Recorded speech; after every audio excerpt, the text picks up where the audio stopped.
নমস্কার বন্ধুরা, দাস স্টোরিটেলার অয়নে আপনাদের সকলকে স্বাগত জানাই।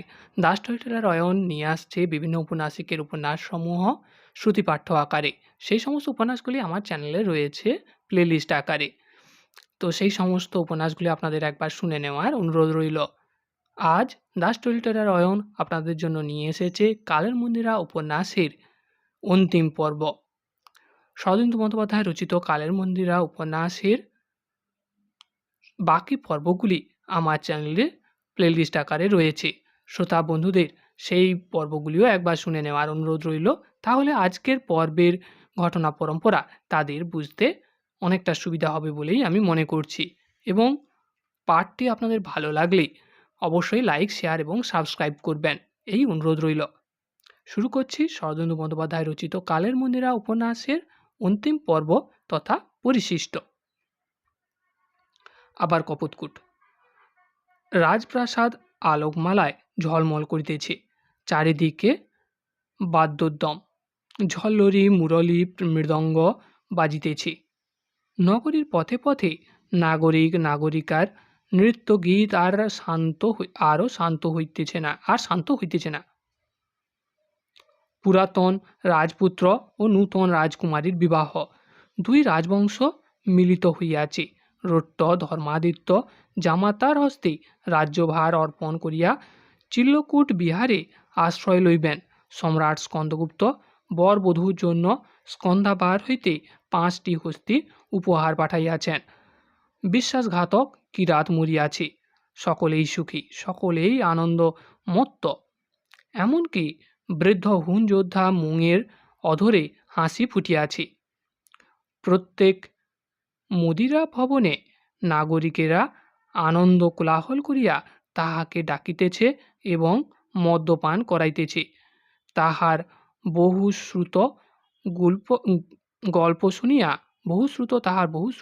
শুনিয়া কেহই পলায়ন করিতেছে না, বরং উচ্চকণ্ঠে হাসিতেছে, বলিতেছে, মৌ তারপর কি হইল? মৌয়ের সুরাভিষিক্ত মন আনন্দে টলমল করিতেছে। সে ক্রমাগত গল্প বলিয়া চলিয়াছে। রাজপ্রাসাদে বিবাহক্রিয়া সম্পন্ন হইয়াছে। গভীর রাত্রে একটি পুষ্প সুরভিত কক্ষে চিত্রক, রট্টা আর সুগোপা ছিল। চিত্রক বলিল, সুগোপা, তুমি আমার সহিত বিশ্বাসঘাতকতা করিয়াছ? সুগোপা চটুল কণ্ঠে বলিল, বিশ্বাসঘাতকতা না করিলে সখীকে পাইতেন কি? পুষ্পাভরণ ভূষিতা রট্টার হাতে একটি রৌপ্য নির্মিত বাণ, আধুনিক কাজললতা ছিল। কন্যাকে বিবাহকালী ইহা ধারণ করিতে হয়। সেই বাণ দিয়া সুগোপার উরুর উপর মৃদু আঘাত করিয়া রট্টা বলিল, সুগোপা কি আমার কাছে কিছু গোপন করিতে পারে? পরদিনই প্রাতে আসিয়া আমাকে তোমার সকল পরিচয় দিয়াছিল। চিত্রক রট্টার হাত ধরিয়া জিজ্ঞাসা করিল, রট্টা, আমার প্রকৃত পরিচয় জানিতে পারিয়া তোমার কি মনে হইয়াছিল? রট্টার চক্ষু দুটি ক্ষণকাল তন্দ্রাবিষ্ট হইয়া রহিল। তারপর সে বলিল, সেদিন সন্ধ্যার পর চাঁদের আলোয় প্রাকারের উপর তোমার সহিত দেখা হইয়াছিল, মনে আছে? তোমার মনের ভাব বুঝিতে পারিয়াছিলাম। মনে মনে সংকল্প করিয়াছিলাম তোমাকে প্রতিহিংসা লইবার সুযোগ দিব, নচেৎ তোমার হৃদয় জয় করিব। কিন্তু তুমি প্রতিহিংসা লইলে না, তাই তোমার হৃদয় জয় করিলাম আর তোমাকে ভালোবাসিলাম। রট্টা চিত্রকের পানে বিদ্যুৎ বিলাস তুল্য কটাক্ষ খানিল। তারপর সুগোপার কানে কানে বলিল, সুগোপা, তুই এখন গৃহে যা, রাত্রি শেষ হইতে চলিল। আজিকার রাত্রে মালাকরকে আর বঞ্চিত করিস না। সুগোপা চুপি চুপি বলিল, বল না নিজের মালাকর পাইয়াছ, তাই আমাকে বিদায় করিতে চাও, আর বুঝি তর সইতেছে না। সুগোপা ফুৎকারে প্রদীপ নিভাইয়া দিয়া হাসিতে হাসিতে ছুটিয়া পলাইল। তারপর সুখ স্বপ্নের ন্যায় 6 মাস কাটিয়া গিয়াছে। ওদিকে হুনের সহিত স্কন্দগুপ্তের যুদ্ধ চলিতেছে। হুন কখনো হটিয়া যাইতেছে, কখনো অতর্কিত পথে অগ্রসর হইয়া আসিতেছে। বিটঙ্ক রাজ্যে এখনও হুন প্রবেশ করিতে পারে নাই। চষ্টন দুর্গে অধিষ্ঠিত হইয়া গুলিক বর্মা সহস্র চক্ষু হইয়া সংকট পথ পাহারা দিতেছে। চিত্রক নিজ রাজ্যে এক সৈন্যদল গঠিত করিয়াছে। ৩,০০০ সৈন্য কপোতকূট রক্ষার জন্য সর্বদা প্রস্তুত হইয়া আছে। একদিন সূর্যাস্তের সময় প্রাসাদ শীর্ষে উঠিয়া রথটা দেখিল চিত্রক স্থির হইয়া দাঁড়াইয়া পশ্চিম দিগন্তের প্রাণে তাকাইয়া আছে। রথটার কাছে গিয়া তাহার বাহু জড়াইয়া ধরিল এবং বাহু জড়াইয়া দাঁড়াইল। কি দেখিতেছ? চমক ভাঙিয়া চিত্রক বলিল, কিছু না। সূর্যাস্তের বর্ণগৌরব কি অপূর্ব! মেঘ, পাহাড় ও আকাশ একাকার হইয়া গিয়াছে, যেন রক্তবর্ণ রণক্ষেত্র। বন্ধুরা, ভালো লাগলে প্লিজ সাবস্ক্রাইব করবেন। রথটা কিছুক্ষণ চিত্রকের মুখের উপর চক্ষু পাতিয়া রহিল, তারপর বলিল, যুদ্ধে যাইবার জন্য তোমার মন বড় চঞ্চল হইয়াছে। ধরা পড়িয়া গিয়া চিত্রক একটু করুণ হাসিল। রথটা তাহার স্কন্ধে হস্ত রাখিয়া বলিল, যদি মন অধীর হইয়া থাকে যুদ্ধে যাও না কেন? চিত্রক চকিতে একবার তাহার পানে চাহিল, কিন্তু নীরব রহিল। রথটা তখন ঈষৎ হাসিয়া বলিল, তোমার মনের কথা বুঝিয়াছি। তুমি ভাবিতেছ হুন আমার স্বজাতি, তাহাদের বিরুদ্ধে তুমি যুদ্ধযাত্রা করিলে আমি দুঃখ পাইব। তোমার বোধহয় বিশ্বাস স্বজাতির বিরুদ্ধে যুদ্ধ করিতে হইবে বলিয়া পিতা রাজ্য ত্যাগ করিয়াছেন, সত্য কিনা? চিত্রক বলিল, না, ধর্মাদিত্য অন্তর হইতে বুদ্ধ তথাগতের শরণ লইয়াছেন। কিন্তু তুমি রথটা, তোমার দেহে হুন রক্ত আছে। আমি হুনের বিরুদ্ধে যুদ্ধযাত্রা করিলে সত্যই কি তুমি দুঃখ পাইবে না?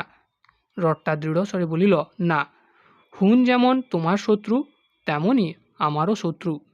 আমার দেশ যে আক্রমণ করে, পরাত্মীয় হইলেও সে আমার শত্রু, পরমাত্মীয় হইলেও সে আমার শত্রু। তোমার মন টানিয়াছে, তুমি যুদ্ধে যাও, স্কন্দগুপ্তের সহিত যোগদান করো।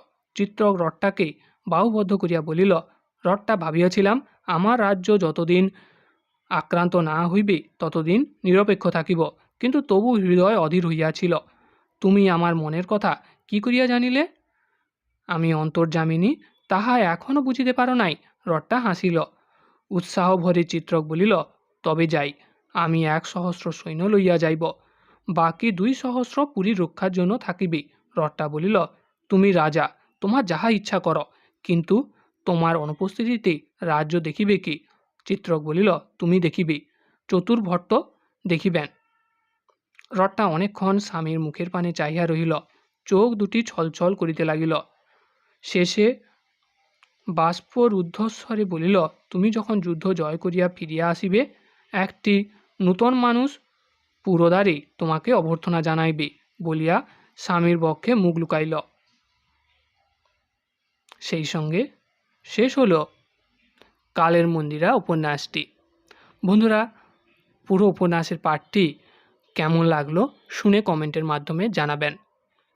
ভালো লাগলে অবশ্যই লাইক, শেয়ার এবং সাবস্ক্রাইব করবেন, এবং আপনার একটি কমেন্ট আমাকে পরবর্তী আরও নতুন উপন্যাস এখানে শ্রুতিপাঠ্যরূপে উপস্থাপন করতে উৎসাহিত করবে।